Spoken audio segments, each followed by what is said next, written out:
When a man hurts you, emotionally, mentally, or spiritually, your first instinct might be to scream, explain, chase, or even prove your worth.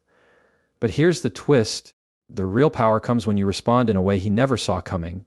Silence, strength, detachment. That's what truly confuses him. You don't fight chaos with more chaos. You outgrow it. And tonight, I'm going to show you how, when a man hurts you, your first instinct is often to react, to speak, to scream, to tell your side, defend your worth, maybe even break down in the hope that he'll understand what he just did. That somehow your pain will snap him into awareness. But here's the truth that takes time and experience to understand. Your reaction is often what he expects. He knows your heart. He knows how much you feel. And in some cases, he even counts on that reaction to shift the blame, to twist the story, to make it about your response rather than his action. That's why the most powerful thing you can do when a man hurts you is nothing. Not coldness, not passive aggression, not sarcasm masked as silence. I mean intentional, calm, grounded nothingness, a pause, a breath, a step back that says, I'm no longer playing this game, because silence isn't the absence of a response. It is the response. It speaks volumes, and more importantly, it protects your dignity when your emotions are ready to spill. See, anyone can explode when they're hurt. That's easy. But when you respond with silence, you shift the emotional temperature of the room. You stop being predictable. And that unpredictability, that's what gets to him. Because most men aren't equipped to process a woman's silence, especially when they know they've done something wrong. He'll sit with it, replay what happened. Try to make sense of why you're not chasing the conversation, why you're not fighting to fix it. And in that confusion, a mirror is held up. One that forces him to look at himself, not just your reaction. That's where the discomfort starts to settle in. But let's be real. This kind of silence takes strength, especially if you're someone who loves deeply. It's not about shutting down. It's not about pretending like you don't care. It's about choosing your peace over the urge to fix what wasn't yours to break. Because if he truly valued you, your silence will be deafening. He'll feel it in the spaces where your words used to be. He'll notice it in the stillness that used to be filled with your effort.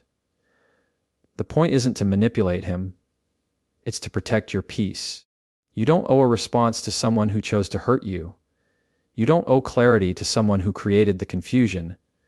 Your silence becomes your boundary, your power, your quiet refusal to let someone who hurt you have further access to your mind, your energy, your heart.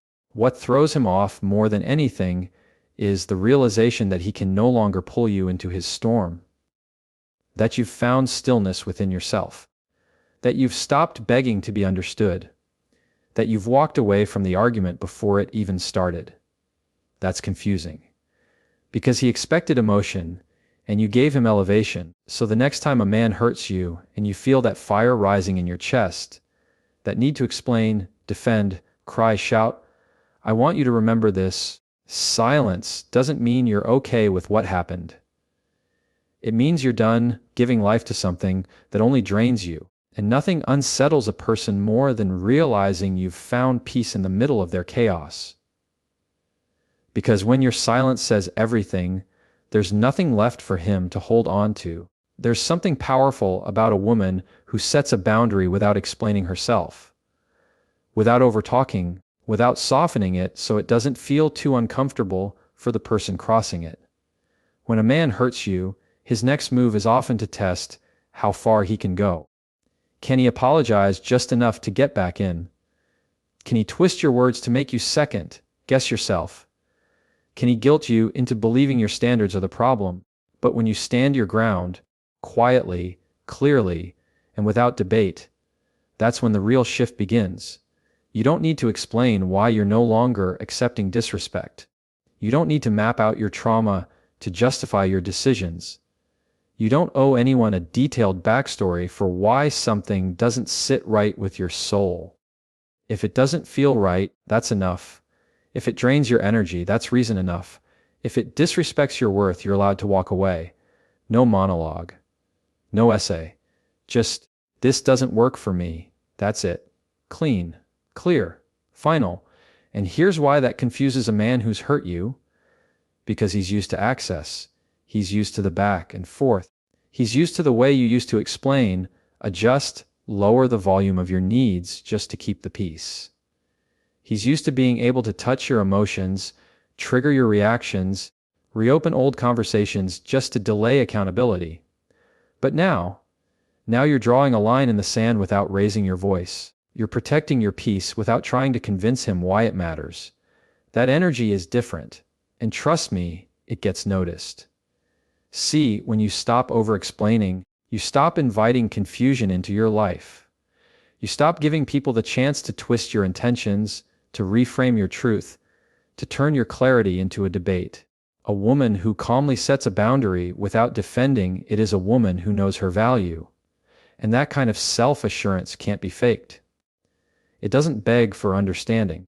It doesn't chase after closure.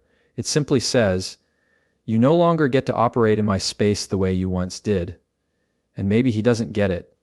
Maybe he tries to call you cold, detached, difficult. Let him. People who benefited from your lack of boundaries will always call you difficult when you start to build them. That doesn't mean you're wrong. That means you're finally choosing yourself over the illusion of connection. You're not being rude. You're being clear. And clarity is kindness to yourself. Because when you set boundaries without explanation, you're telling the world that your worth isn't up for negotiation, that you no longer have the emotional bandwidth to entertain behavior that dishonors you, that your silence and your standards are not up for discussion. So when a man hurts you and he expects to be met with another round of long messages, tearful breakdowns, emotional reasoning, give him something different. Give him distance. Give him firmness. Give him a version of you that no longer needs him to get it in order for you to mean it. That's what will throw him off. That's what will confuse him. Because now he's dealing with a woman who's not just reacting, she's redefining the rules. Quietly, powerfully, without apology. Because the most powerful boundary is the one you don't explain. When a man hurts you, he doesn't just test your heart. He watches your energy. He watches how you move, how you respond, how you carry yourself after the damage is done.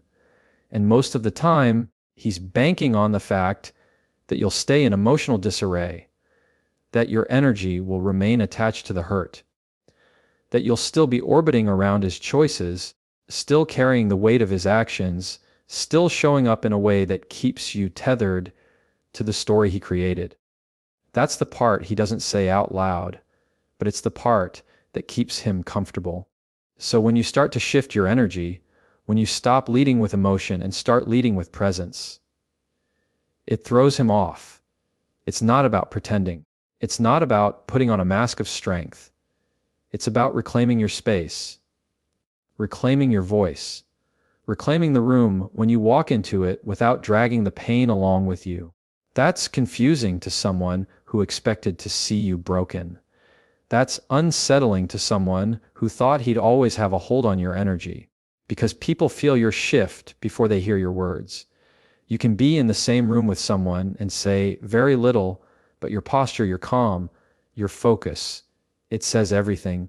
When you stop trying to prove that you're okay and just be okay, when you stop seeking closure and start creating boundaries, your energy evolves. And that evolution is what he never saw coming. You don't have to raise your voice to make your presence known. You don't have to perform your healing. You don't have to explain how much growth you've done. Your energy will speak for you. Your peace becomes a language of its own. The man who once hurt you will feel it in how you no longer respond with urgency, how you no longer adjust yourself to make him comfortable, how your smile is real again, not forced, how you're still but not stuck, calm but not indifferent, present but not dependent. And that kind of energy doesn't just confuse, it teaches. It teaches people how to treat you moving forward. It teaches that access to you is earned, not assumed. It teaches that your value isn't up for re-negotiation. You become harder to manipulate, harder to read, harder to reach in the way he once did. Because now Your emotional thermostat isn't controlled by someone else's inconsistency. Let him sit with the version of you that no longer jumps at his call. Let him feel the distance created not by words, but by energy. Let him see the change in how you carry yourself, in how you speak less and listen more, in how you protect your peace like it's sacred, because it is. And maybe he won't say it, but he'll notice. He'll notice the way you've shifted the center of gravity from him back to yourself. He'll feel the weight of no longer being able to disrupt your spirit with a simple text or a vague apology. You've learned to control the narrative, not with revenge, not with anger, but with how you move, how you show up, how you shine without shrinking. And that's what truly confuses the man who hurt you, realizing he no longer has power over the one thing he used to depend on, your energy.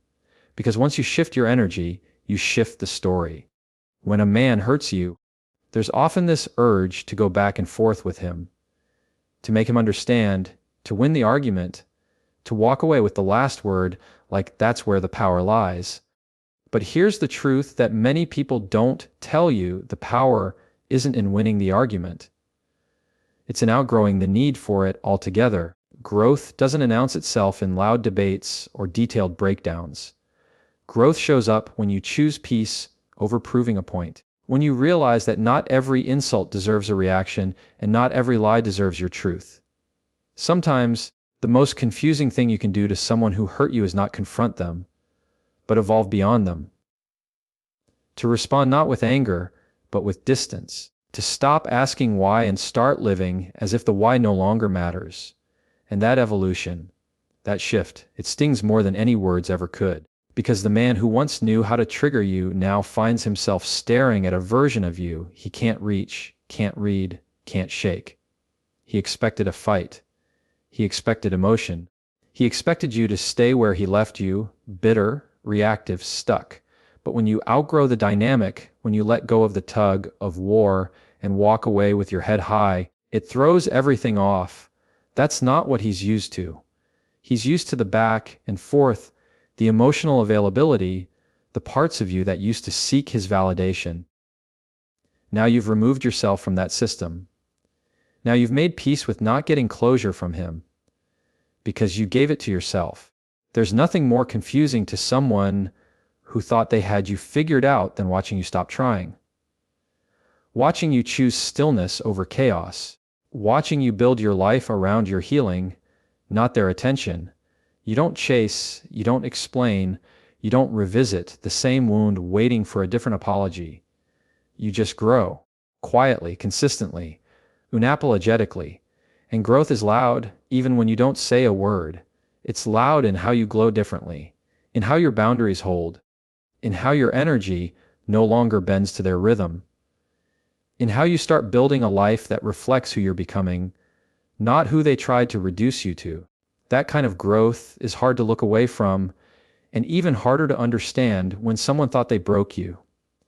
The man who hurt you will feel the shift, whether he admits it or not. He'll notice how you no longer respond to the same patterns.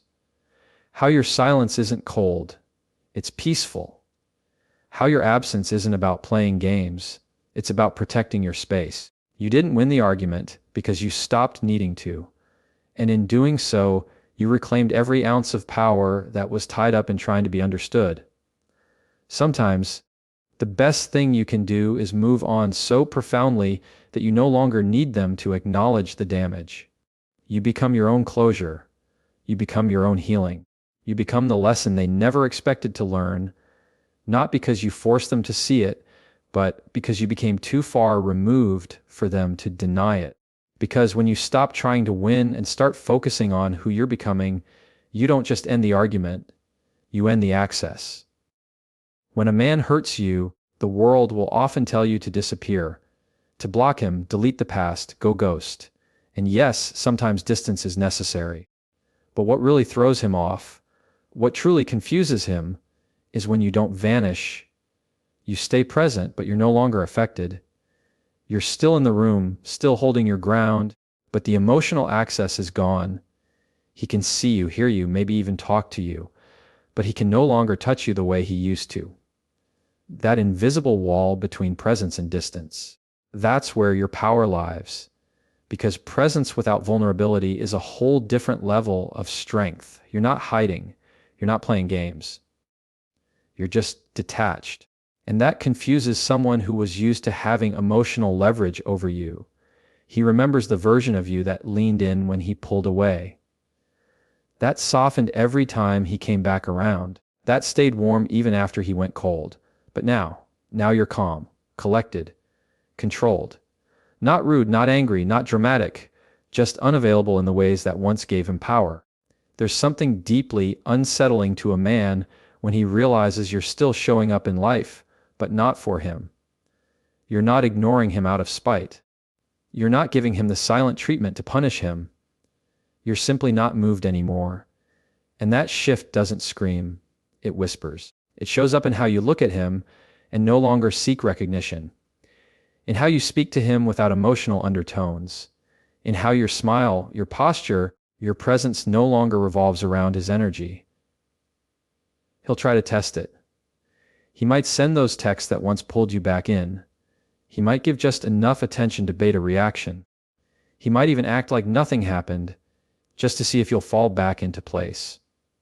But when you respond with grace and stillness, when you engage but remain untouched, it sends a clear message: you no longer have emotional rent in my life. That clarity, that non-reactive energy, it shakes something in him, because now he has to sit with the fact that the version of you he took for granted no longer exists. This is where confusion sets in, because he can't decide if you still care or if you're done, if you're healing or healed. And that between space, it forces reflection. It makes him question his impact, not because you're trying to get a reaction, but because you stopped giving them. He starts realizing that attention no longer equals access. That proximity no longer means influence. And that's when it really hits him. He's lost something that words can't win back. You're not playing hard to get. You've just reclaimed your emotional independence. You've realized that you can be in the same space as someone who once had power over you and still hold your peace. You've trained your heart to stop jumping every time his name appears. That level of discipline isn't easy, but it's what protects you from falling back into patterns that don't serve you. So don't underestimate the power of being close, yet untouchable, available but uninterested, present but no longer present for him. Because that version of you, the one who still walks with love but refuses to be moved by pain, that's the version he never expected to meet. Because when you master the balance between presence and distance, you become unforgettable in the most powerful way. When a man hurts you, pain is inevitable. That sting doesn't go away overnight. It lingers in your thoughts, in your chest, in the way you carry yourself. And it's tempting to let that pain become your identity. To stay in the loop of asking why, blaming yourself, waiting for closure, and replaying everything you wish you could have done differently. But there's a moment, maybe quiet, maybe sudden, when you realize the pain isn't the end. It's the beginning. And that moment, that's where everything changes. Because pain, when used right, becomes power. It becomes fuel. It becomes clarity. The same experience that tried to break you can become the exact thing that builds you. You stop chasing explanations and start chasing growth. You stop asking, why did this happen to me? And start saying, watch what I do with it.